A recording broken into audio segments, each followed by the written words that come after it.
বকেয়া দিয়ে 25% নির্দেশ সুপ্রিম কোর্টের। দেখুন, অবশেষে বলবো আমি এই জন্যই, কারণ যেভাবে সরকারি কর্মচারীরা তাদের হকের দিয়ে পাচ্ছিল না এবং সুপ্রিম কোর্টে একের পর এক ডেট পড়ছিল, তারপরেও একটা ডেডলাইন দিয়েছে 25% মিটিয়ে দিতে হবে। যদি না মিটাই নিশ্চিতভাবে শর্ট টাইম এই জন্যই রেখেছে কিছু বড় পদক্ষেপ নিয়ে।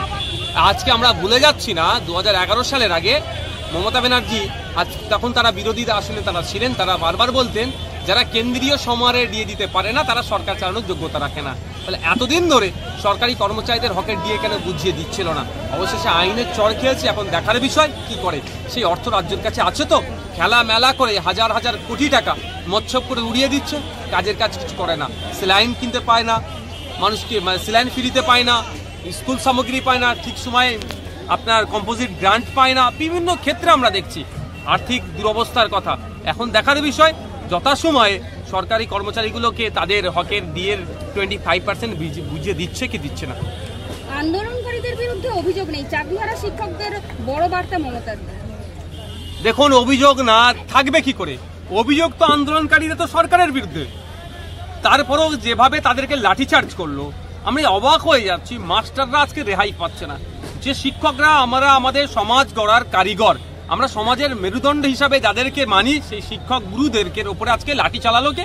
অপদর্থ সরকার। এদের অপদর্থতা ঢাকার জন্য দেখুন এত কিছু মমতা ব্যানার্জির বলার প্রয়োজন নাই। শুধুমাত্র উনি ঘোষণা করুক যারা অবৈধ পন্থা অবলম্বন করে চাকরি পেয়েছে তাদেরকে বাদ দিয়ে দিক, আর বৈধগুলোকে লিস্ট দিয়ে দিক, দুধকে দুধ পানিকে পানি করে দিক। কিন্তু দুর্ভাগ্য আমাদের, যেভাবে দুর্নীতি করেছে, দুর্নীতিতে এমন জায়গায় নিমজ্জিত হয়েছে, পরিত্রাণ পাচ্ছে না। ফলে যারা মেধার ভিত্তিতে চাকরি পেয়েছে তাদেরকেও আজকে আমরা সন্দেহ চোখে দেখছি।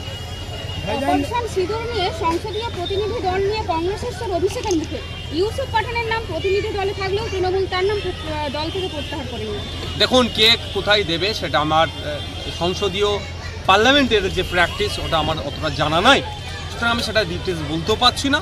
তবে আমি একটা কথা বলবো, আমাদের দরকার এখন ঐক্যবদ্ধ থেকে সন্ত্রাসবাদের বিরুদ্ধে লড়াই করা। দল মত ধর্ম রাজনীতি সব পরে হবে, সময়ে সব হবে, সময়ের সাথে সাথে হবে। আগে আমাদের দেশকে রক্ষা করতে হবে। আমাদের দেশে বারবার পাকিস্তান থেকে এসে জঙ্গি কার্যকলাপ করে চলে যাবে, এর জবাব দেওয়ার জন্য আমাদেরকে একটা স্ট্রং মেসেজ দিতে হবে। সুতরাং আমি অনুরোধ করবো প্রত্যেকটা রাজনৈতিক দলের কাছে, ইভেন কেন্দ্র সরকারের কাছেও, যে এখানে আমিত্ব না দেখিয়ে নমনীয়তা দেখিয়ে আমাদের দেশের স্বার্থে ঐক্যবদ্ধভাবে কাজ করতে হবে। বিকাশ ভবনের সামনে শিক্ষকদের আন্দোলন নিয়েও ফিরহাদ হাকিমের উল্টো সুর অভিষেকের বলায়। ফিরহাদ হাকিম বলেছিলেন যে আন্দোলনটা নাটক, কিন্তু অভিষেক বন্দ্যোপাধ্যায় বলেছেন যে এই আন্দোলন দ্বারা হিংসাত্মক না হয় তিনি সহমর্মিতা প্রকাশ করেন। দেখুন, উসব দুজনকেই বলুন, উসব কথা বলে বরফ গলবে না। হিংসাত্মক কেন হবে? এই আন্দোলন কেন হচ্ছে? অভিষেক বাবুকে এটা বলুক না, অভিষেক বাবু জোর গলায় বলুক না, যারা অবৈধ পন্থা অবলম্বন করে চাকরি পেয়েছে তাদের নামে লিস্টগুলো আমরা আমাদের সরকারে বার করে দেবে, তাদেরকে বাতিল করে দেবে, তোমরা বৈধভাবে যারা স্কুলে চলে যাবে। এটা বলার সাহস দেখাচ্ছে কেন? দেখাতে পারছে না কেন? কিভাবে দেখাবে? যারা চাকরি বাকরি চুরি ফুরি করেছে, যারা কয়েকজন অ্যারেস্ট হয়েছে, অভিষেক বাবুর অনেকে ঘনিষ্ঠ আছে। জ্যোতি রানীর ঘটনা প্রকাশ্যে আসার পর বিজেপি নেতা নিশিকান্ত দুবে ব্লগার এবং ব্লগারদের আইনে প্রশ্ন তুলেছেন যে তাদের বিপুল আয়ের উৎস জানতে ইডি সিবিআই তদন্তের দাবি তুলেছে।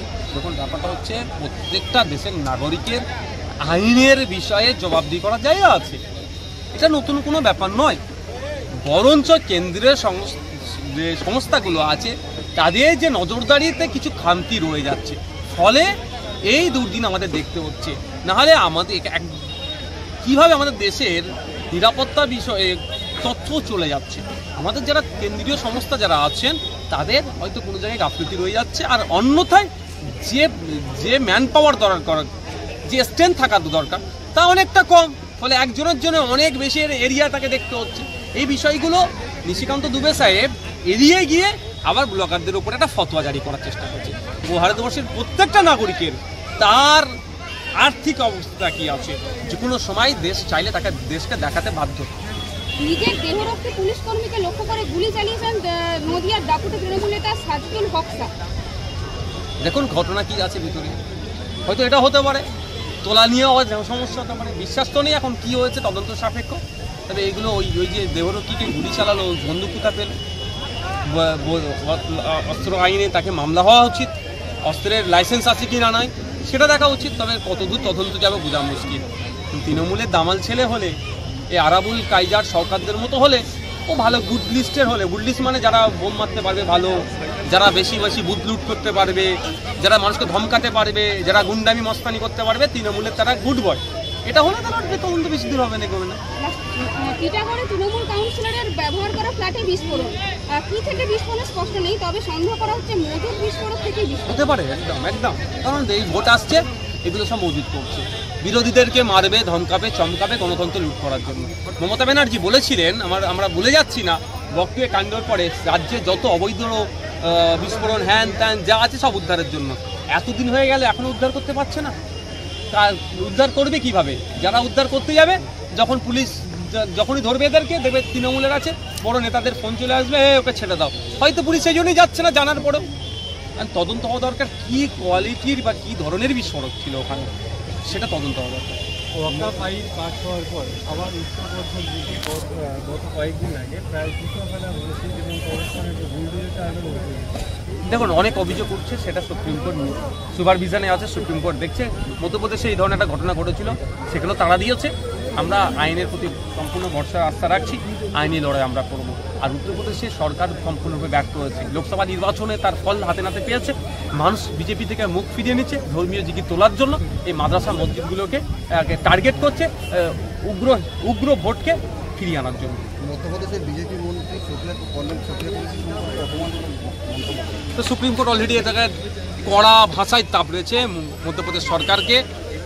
মধ্যপ্রদেশ হাইকোর্ট যেমন তাপড়েছিল, সুপ্রিম কোর্ট তাপড়েছে। আমরা সুপ্রিম কোর্টের উপরে আস্থা রাখছি যে আমাদের সেনাদেরকে নিয়ে যারা এই ধরনের বাজে মন্তব্য করবে, একটা অন্য ছাড়বে। এটা তো বর্বরদের দল, আমার কথাই বলছি না, জ্যোতিবাবুর কথা বলছি। এরা বর্বরদের দল, এরা এই ধরনের কথা বলে। কদিন আগে খেয়াল নেই আমাদের, একজন শিখ অফিসার কি খালিস্তানি বলে দেখে দিয়েছিল, এই ধরনের করছে। ঝন্টুয়ালি শেখের কোনো বাড়িতে কোনো বিজেপি নেতা যায়নি, এনে কি বলবো? অনেক আগে বলে দিয়েছি ভাই, রাজনীতি না থাকলে এগুলো হয় না। সরকার চাইলে না চাইলে সাম্প্রদায়িক দাঙ্গা হয় না। বিজেপি নেতা অর্জুন সিং মুসলমানদের ভাতে মারার হুঁশিয়ারি। আমি কি বলবো? ওটা মমতা ব্যানার্জিকে প্রশ্ন করুন, তৃণমূলের নেতাদের বলুন না, জিজ্ঞাসা করুন ওদেরকে। যেটা বড় বড় ভাষণ দিচ্ছিলেন যে ভোট দাও বিজেপিকে আটকাবো, ভোট দিয়েছে বিজেপিকে আটকা, বিজেপি এই ধরনের কথা বলছে, তাদের বিরুদ্ধে মামলা হচ্ছে না কেন?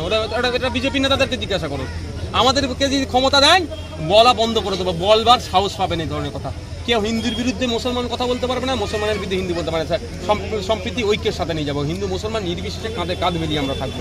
কেন্দ্রীয় শাসক দলে মুসলিম নেতাদের এমপিদের লক্ষ্য করা যায় না, কিন্তু অপারেশন সুন্দরের বিদেশে